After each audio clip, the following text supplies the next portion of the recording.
Magandang araw mga kapatid, and sa araw na to, ang ating devotion ay pinamagatan ko pong giving. And the text is coming from 2 Corinthians chapter 9 verse 11. It says, "You will be enriched in every way so that you can be generous on every occasion. And through us, your generosity will result in thanksgiving to God." Have you heard the words, "It's giving time, it's blessing time"? It is more blessed to give than to receive. In Acts 20 verse 35. The more you give, the more you will receive. It is because you will be blessed all the more. Here's an example. A single planted seed can grow and yield multiple fruits, and a single fruit has more than one seed in it. Imagine if you are going to plant all the seeds from that single fruit. How much yield are you going to have? It means an exponential growth. We cannot really outgive or outsmart God in the concept of giving and receiving.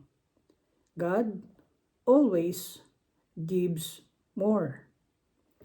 From Oxford Dictionary of English, the definition of the root word give, which is a verb, an action word, meaning to freely transfer the possession of something to someone.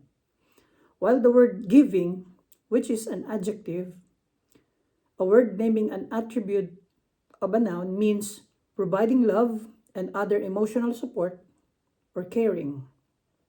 It enhances the word give furthermore.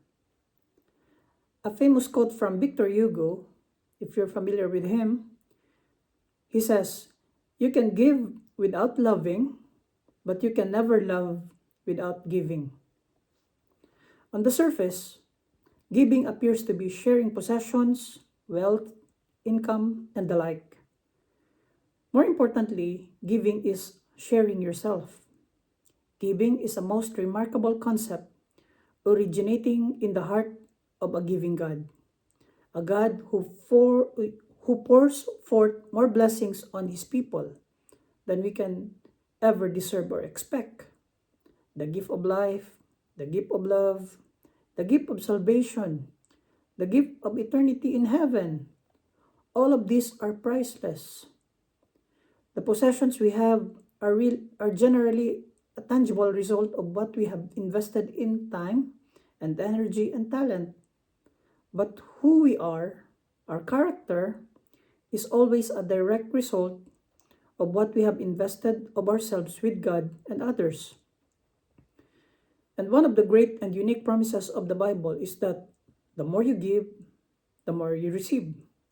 Not necessarily in material possessions, but in spiritual and eternal rewards. You may ask, why should I give? It's because God first gave us everything we needed in life and beyond.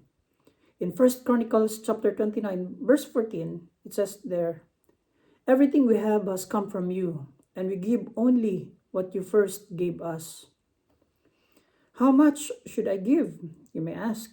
In 2 Corinthians chapter 9, verse 7, it says, "Each of you should give what you have decided in your heart to give, not reluctantly or under compulsion, for God loves a cheerful giver." Generosity is not just what you give, but the attitude with which you give it. Benefits of your generosity. In 2 Corinthians chapter 9, verse 11, it says, "You will be enriched in every way so that you can be generous on every occasion.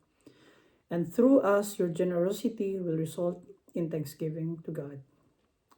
Let us love and honor God with our giving. Praise the Lord. Let's pray.